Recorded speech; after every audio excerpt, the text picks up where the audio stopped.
వి gold trusted gold buyers మీరు తాకట్టు పెట్టిన బంగారాన్ని విడిపించి ఈ రోజు ఉన్న మార్కెట్ ధరకు కొనబడను 7771077720.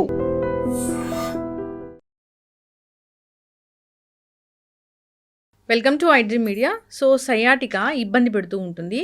సయాటికా పెయిన్ వస్తుందంటే కనుక అసలు నడవలేకపోతున్నామని కూడా చెప్తూ ఉంటారు.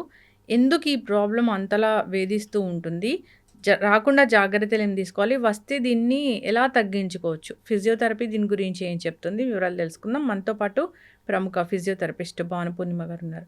మ్యామ్ నమస్తే అండి. నమస్తే అండి. అంటే మ్యామ్ జనరల్గా సయాటికా నొప్పి వచ్చింది, అసలు తగ్గదు, ఇంకా జీవితాంతం మేము ఇట్లానే ఉండాలి, నడవలేకపోతున్నాము, సరిగా అసలు మామూలుగా ఒక అడుగు తీసి అడుగు కూడా వేయలేకపోతున్నామని చెప్తుంటారు, అంతలా వేధిస్తుందని చెప్తుంటారు.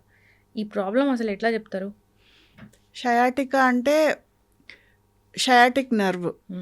మన బాడీలో లాంగెస్ట్ అండ్ థిక్కెస్ట్ నర్వ్ అంటే షయాటిక్ నర్వ్. మన స్పైనల్ కార్డ్ ఎండ్ దగ్గర నుంచి స్టార్ట్ అయ్యి మన పాదం కింది వరకు రన్ అవుతుంది, మొత్తం కోర్స్ అన్నమాట. సో అది మొత్తం షయాటిక్ నర్వ్. అయితే మన వెన్నుపూసలో ఏదైనా ప్రాబ్లం వచ్చినప్పుడు, లేదంటే ఆ షయాటిక్ నర్వ్ కోర్స్లో ఎక్కడైనా కంప్రెషన్ వచ్చినప్పుడు పైనుంచి కింది వరకు లాగుతుంది. ఎందుకంటే మనం చెప్పాం కదండి, లాంగెస్ట్ నర్వ్ అని. అక్కడ స్పైనల్ కార్డ్ కింద నుంచి స్టార్ట్ అయ్యి మన పాదం వరకు వస్తుంది. సో అక్కడ కంప్రెస్ అయితే ఆ చివరి నుంచి చివరి వరకు కంప్లీట్గా పెయిన్ అనేది వస్తుందన్నమాట. సో దాన్నే మనం షయాటికా అంటాం.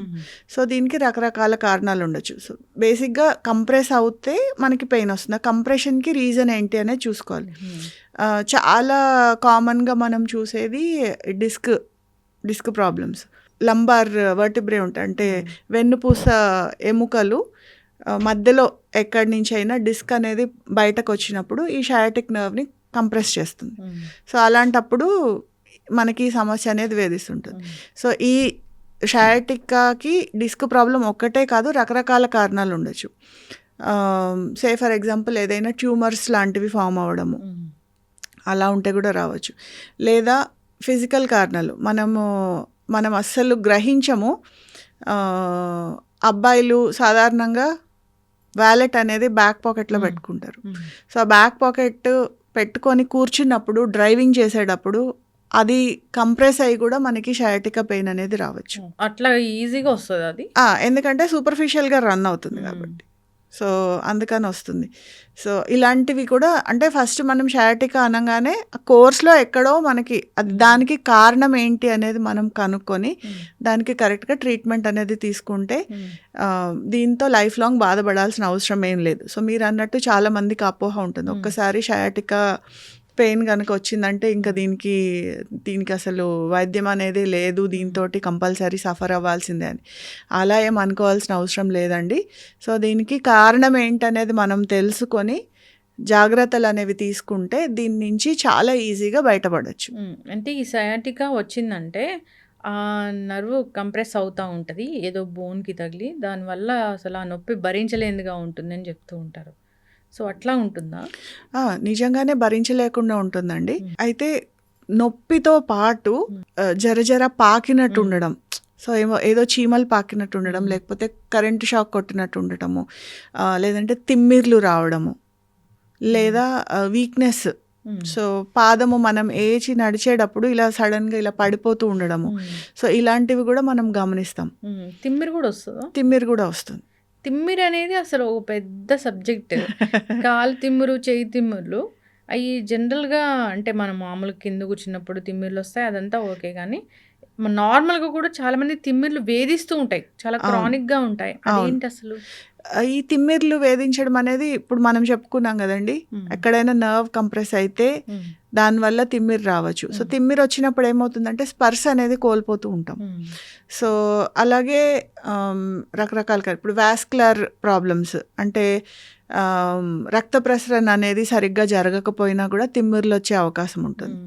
సో ఇప్పుడు మనం ఎక్కువసేపు కూర్చుంటేనో, ఎక్కువసేపు కాలు మీద కాలేసుకుని కూర్చుంటేనో, లేదంటే ఒకటే పొజిషన్లో కూర్చున్నప్పుడు మనకి తిమ్మిరి రావడానికి కారణం ఏంటంటే అక్కడ రక్త ప్రసరణ అనేది తగ్గటం.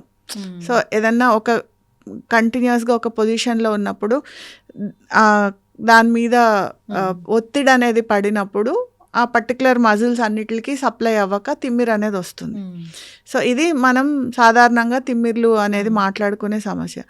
లేదంటే ఈ నరాలకి సంబంధించి ఏదైనా ఇబ్బందులు ఉన్నప్పుడు ఈ తిమ్మిర్లు అనేవి వస్తుంటాయి. డయాబెటిక్ న్యూరోపతి అంటాం. డయాబెటీస్ ఉన్న వాళ్ళలో ఈ న్యూరోపతీస్ చూస్తుంటాం. ఈ న్యూరోపతీస్ ఉంటే కూడా ఈ తిమ్మిర్లు బాగా వేధిస్తూ ఉంటాయి. సో తిమ్మిర్లు గురించి అసలు ఎందుకు వస్తున్నాయి కనుక్కుంటే దానికి చాలా మన కారణాలు ట్రీట్మెంట్ సయాటికాలో కూడా ఈ ప్రాబ్లం అనేది ఉంటుంది. ఉంటుంది.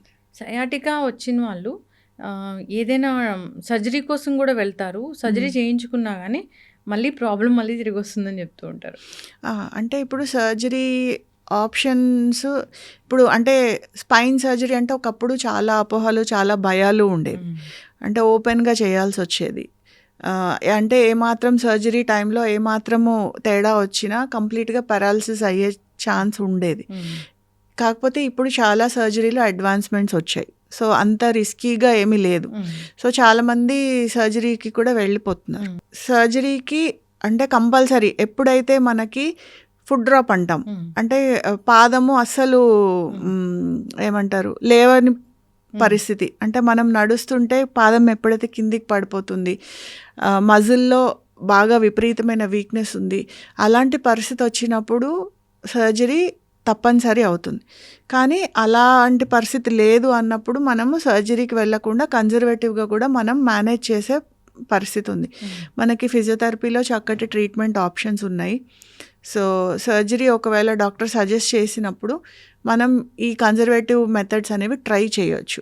సో ట్రై చేసి దీంతో కూడా మనకి సెట్ అవ్వట్లేదు అని అనిపిస్తే అప్పుడు సర్జరీకి వెళ్ళచ్చు. మీరు సర్జరీ చేసుకున్న తర్వాత కూడా మళ్ళీ రికవర్ అవ్వాలి అంటే ఫిజియోథెరపీ అనేది అవసరం పడుతుంది. దీనికి హోమ్ రెమెడీస్ ఉంటే బాగుంటుంది, అప్పటికప్పుడు కాస్త రిలీఫ్ అవ్వడానికి అనుకుంటారు. ఏం చేయాలి? ఈ షయాటికా పెయిన్ ఉన్నప్పుడు మనం ఒకవేళ డిస్క్ ప్రాబ్లం వల్ల కనుక ఈ పెయిన్ కనుక ట్రిగ్గర్ అయింది అనుకుంటే ఫస్ట్ మనము పొజిషన్స్ తోటి కొంచెం సెట్ చేసుకోవచ్చండి. ఈ షయాటిక్ పెయిన్ ఉన్న వాళ్ళకి ఎట్లా ఉంటుందంటే పడుకుంటే విపరీతమైన నొప్పి వస్తుంది, నించున్నా నడిచినా కొంచెం రిలీఫ్ వచ్చినట్టు అనిపిస్తుంది. సో మరి పడుకోకుండా ఎలాగా?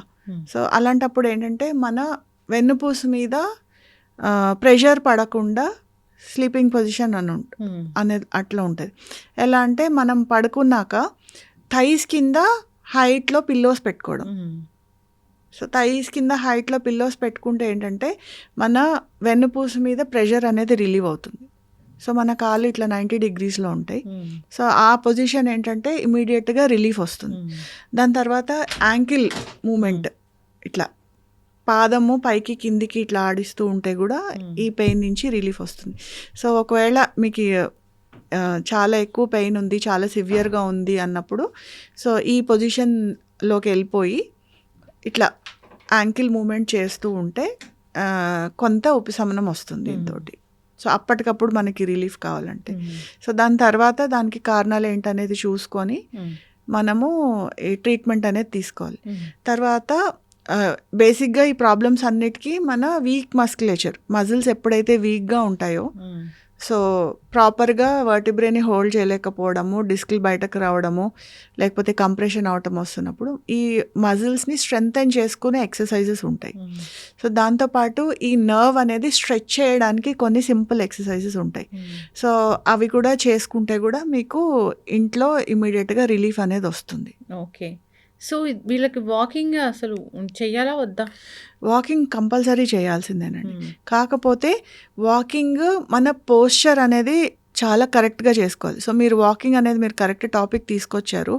సో వాకింగ్ చేసేటప్పుడు చిన్న సింపుల్ టెస్ట్ ఒకటి చెప్తానండి. ఏంటంటే స్ట్రెయిట్ లైన్ గీసుకుని స్ట్రెయిట్ లైన్ మీద మన హీల్ అనేది పెట్టి మన రెండో కాల్ది టో హీల్కి టచ్ అయ్యేటట్టు స్ట్రెయిట్ లైన్ మీద పెట్టగలిగితే సో మనకి ఈ షయాటికా పెయిన్ లేనట్టే. హీల్ టో అట్లా నడవాలి, స్ట్రెయిట్ లైన్ మీద నడవాలి. సో స్ట్రెయిట్ లైన్ మీద హీల్ టో ఒకవేళ టచ్ చేయలేకపోతున్నారు, బ్యాలెన్స్ అవుట్ అవుతోంది అంటే మీకు అక్కడ చాలా సింపుల్ టెస్ట్. సింపులే కదా, ఎవరైనా ఫెయిల్ అవుతారు దాంట్లో. అసలు ఎట్లా అసలు నడవలేరు. నడవగలుగుతారు. మీరు పాతకాలంలో గుళ్ళల్లో మొక్కుబళ్ళు ఉంటాయి, సినిమాల్లో కూడా చూపిస్తూ ఉండుంటారు. సో ఇవన్నీ దానికోసం పెట్టినవే. మనకి ప్రాపర్గా ఉండాలి, మన బ్యాలెన్స్ అనేది కరెక్ట్గా ఉండాలి. సో మనం పోస్చర్ అవి కరెక్ట్గా మెయింటైన్ చేస్తున్నామా లేదా మధ్య మధ్యలో టెస్ట్ చేసుకోవడానికి ఇట్లాంటి మొక్కుబళ్ళు పెట్టారు. మీరు ఇప్పటికీ కొన్ని గుళ్ళల్లో ఉంటాయి మొక్కుబళ్ళు, మీరు అడుగులో అడుగేసుకుంటూ నడవడం అంటారు చూసారా, సో అదే ఇది. ఓకే, ఇప్పుడు ఫిజియోథెరపిస్ట్ దగ్గరికి వస్తే దీనికి ఎలా ఉంటుంది ట్రీట్మెంట్ అంటే? ఒకవేళ ఫిజియోథెరపిస్ట్ దగ్గరకు వస్తే ఫస్ట్ కారణం ఏంటనేది విశ్లేషిస్తారండి. ఎందుకు మనకి షయాటిక్ పెయిన్ అనేది వస్తుంది, ఎక్కడ కంప్రెస్ అవుతుంది, ఫస్ట్ వీళ్ళ లైఫ్ స్టైల్ ఏంటి, సో వీళ్ళ నేచర్ ఏంటి అన్నీ అనలైజ్ చేసి దేనివల్ల వస్తుంది అనేది కనిపెట్టి దాని ప్రకారం ట్రీట్మెంట్ అనేది ఉంటుంది. ఒకవేళ నర్వ్ కంప్రెస్ అయితే కంప్రెషన్ రిలీవ్ అవ్వడానికి మెషిన్స్ అనేది పెడతాం, ట్రాక్షన్ మెషిన్ ఉంటుంది. సో దాంతో కొంచెం నర్వ్ కంప్రెషన్ రిలీజ్ అవుతుంది. నర్వ్ రిలీజ్ అయిన తర్వాత ఆ మజిల్ ఇన్ని రోజులు అది పట్టేసి ఉండటం వల్ల మజిల్స్ అనేవి వీక్ అవుతాయి. సో దానికి కొంచెం స్ట్రెంథనింగ్ ఎక్సర్సైజెస్ అనేవి చెప్తాం. తర్వాత చాలామంది గమనించిన విషయం ఏంటంటే ఈ నొప్పి వల్ల ఒక కంపెన్సేటరీ గెయిట్ అనేది అలవాటు చేసుకుంటారు. అంటే నడక అనేది ఒక ఆల్టర్నేట్గా నడక, అంటే తక్కువ నొప్పి వచ్చే పొజిషన్లో వాళ్ళకి వాళ్ళు అడ్జస్ట్ అయ్యి నడుస్తూ ఉంటారు. సో ఆ గెయిట్ కరెక్షన్ కూడా మేము చేస్తాం. సో మిర్రర్ ముందు నించొని పోస్చర్ కరెక్ట్గా ఉందా లేదా, అడుగులు వేసేటప్పుడు కరెక్ట్గా పడుతున్నాయా లేదా, సో ఇవన్నీ విశ్లేషించి మేము ట్రీట్మెంట్ అనేది చేస్తాము. సో దాంతో ఏంటంటే దీని నుంచి మనం ఈజీగానే బయటపడవచ్చు, కాకపోతే కొంచెం జాగ్రత్త తీసుకోవాలి. సర్జరీ తర్వాత కూడా ఫిజియోథెరపీ అవసరం? దీనికి అవసరం, ఖచ్చితంగా అవసరం అండి. అండ్ ఇంకొకటి ఏం చెప్తామంటే ఫార్వర్డ్ బెండింగ్, అంటే ముందుకి వంగి పనులు చేయకండి, ముందుకు వంగి బరువులు లాంటివి లిఫ్ట్ చేయకండి అనేవి చెప్తాము. సో ఈ జాగ్రత్తలు మాత్రం ఖచ్చితంగా తీసుకోవాల్సి వస్తుంది. సయాటికా ఉన్న వాళ్ళకి నొప్పి బాగా ఎక్కువ అవ్వకుండా ఉండాలంటే ఏం జాగ్రత్తలు ఉంటాయి? ఎక్సర్సైజెస్ ఖచ్చితంగా చేసుకోవాల్సిందే, strengthening exercises and stretching exercises. So మజిల్ని అంటే స్ట్రెంగ్త్ తక్కువైనప్పుడు దాన్ని స్ట్రెంగ్త్ పెరిగే ఎక్సర్సైజ్ చేసుకుంటే ఇబ్బంది లేకుండా ఉంటుంది. సో ఆల్రెడీ నొప్పితో బాధపడ్డారు కాబట్టి ఆ మజిల్స్ అనేవి కొంచెము కంపెన్సేటరీ గెయిట్ లేకపోతే మూమెంట్స్ అన్నీ ఆల్టర్ అయి ఉంటాయి కాబట్టి ఆ మజిల్స్ అనేది షార్టన్ అవుతాయి. సో వాటిని కొంచెం స్ట్రెచ్ చేసుకోవాలి. సో స్ట్రెచ్ చేసుకుంటే ఆల్మోస్ట్ మనము కారు డ్రైవ్ చేసేటప్పుడు కూడా ఇబ్బంది పడతాము, బైక్ డ్రైవ్ చేసేటప్పుడు కూడా అని చెప్తూ ఉంటారు. కంప్లైంట్ ఉంటుందా మ్యామ్? అట్లాగా ఉంటుందండి, ఎందుకంటే స్ట్రెంగ్త్ సరిపోదు. అక్కడ కంప్రెస్ అవుతున్నప్పుడు మనం ఇందాక మాట్లాడుకున్నాం కదా, నర్వ్ మీద కంప్రెస్ అవుతున్నప్పుడు కింద అది నర్వ్ సప్లై ఎక్కడికైతే ఉంటుందో అక్కడ బలం అనేది తగ్గిపోతూ ఉంటుంది. సో చాలా మందిలో మనం మజిల్ వేస్టింగ్ కూడా చూస్తూ ఉంటాం. అంటే రెండు కాళ్ళు కంపేర్ చేస్తే ఎటు సైడ్ అయితే కంప్రెస్ అవుతుందో అటు సైడ్ మజిల్స్ అన్నీ చిక్కిపోయినట్టు అయిపోతాయి. సో అలాంటప్పుడు కూడా మనము ఈక్వల్గా రెండో కాలుతో ఈక్వల్గా స్ట్రెంగ్త్ వచ్చేటట్టు కూడా మనం ఎక్సర్సైజ్ అనేది చెప్పాల్సి వస్తుంది. ఓకే, ఏమైనా ఫుడ్స్ తినకూడదు అనేది ఉంటుందా దీనికి? ఫుడ్స్తో ఏం సంబంధం లేదండి, అన్లెస్ అండ్ అంటిల్ వాళ్ళకి ఏమన్నా అలర్జీకి ఉన్నా, లేకపోతే కొంతమంది చెప్తూ ఉంటారు మేము పలానవి ఫుడ్స్ తింటే మాకు నొప్పులు ఎక్కువ అవుతాయని. ఒకవేళ వాళ్ళ బాడీకి తగ్గట్టు అలాంటి ఏమన్నా అలర్జీస్ కానీ అలా ఏమన్నా ఉంటే వాళ్ళు అవి అవాయిడ్ చేసుకోవచ్చు. బట్ అదర్వైజ్ ఫుడ్తో ఏమీ సంబంధం ఉండదు. సయాటికా ఎవరికైనా రాకూడదంటే ఎక్సర్సైజ్ చేసుకోవాలి, వాకింగ్ చేయాలి, అండ్ స్పెసిఫికలీ పోస్చర్. సో ఈ రోజుల్లో షయాటికా రాకూడదు అండ్ సర్వైకల్ స్పాండిలైటిస్ కూడా మనము చాలా కామన్గా చూస్తుంటాం. ఇవి రెండు రాకుండా ఉండాలంటే మనం వర్క్ చేసేటప్పుడు మన పోస్చర్ అనేది కరెక్ట్గా ఉండేటట్టు చూసుకోవాలి. ఎక్కువ మంది సిస్టమ్ ముందు కూర్చొని వర్క్ చేస్తూ ఉంటారు. ఆ సిస్టమ్ ముందు కూర్చునేటప్పుడు మన పోస్చర్ కరెక్ట్గా ఉందా లేదా చెక్ చేసుకోవాలి. సో మన పోస్చర్ అనేది అంటే మన లైఫ్ స్టైల్లో changes, posture correction and strengthening exercises, ఇవి రెండు చేసుకుంటే మనకి షయాటికా రాకుండా మనం జాగ్రత్త తీసుకోవచ్చు. అండ్ ఇంకొకసారి ఎప్పుడైనా సడన్గా ఇంజురీస్ జరిగినప్పుడు, అంటే సడన్గా జర్కీ మూమెంట్స్ తోటి వెయిట్స్ లిఫ్ట్ చేసినా, లేకపోతే ఏదన్నా సడన్గా కింద పడినా, ఇలాంటప్పుడు కూడా ఈ షయాటికా వచ్చే అవకాశం ఉంటుంది. సో మ్యాక్సిమమ్ ముందుకి వంగి సడన్గా వెయిట్స్ లిఫ్ట్ చేయడం అనేది అవాయిడ్ చేయాలి. సో చక్కగా చెప్పారు, ఫాలో అవ్వాలని కోరుకుందాం. చాలా చక్కటి ఇన్ఫర్మేషన్, ధన్యవాదాలు. నమస్తే.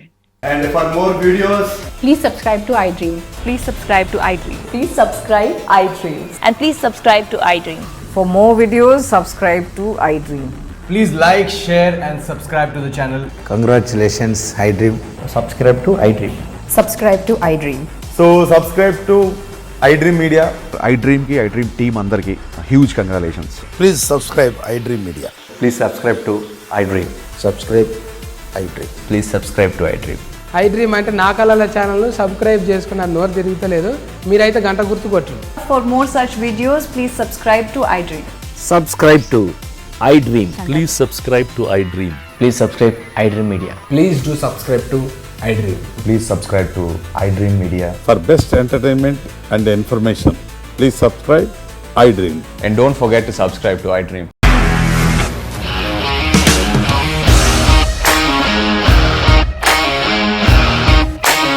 ఇండస్ట్రీలో కమిట్మెంట్ ఇష్యూస్ వస్తే నీకు కూడా వచ్చినట్టు మార్నింగ్ తీసుకెళ్ళారంటే కొట్టి పడేస్తారు.